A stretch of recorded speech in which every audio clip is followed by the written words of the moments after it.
The forest that swallows a shadow never returns the light. Between every leaf hides an ancient story.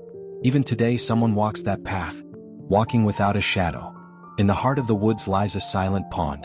The water is still, but the reflection is gone. Old folklore says, for the shadowless a fairy arrives. From beneath the water a boat emerges, rowed by a faceless boatman. If your shadow starts to move on its own, know this, your time is over. The shadow boards the ferry. You remain alone. Now you are just a body. No shadow, no soul.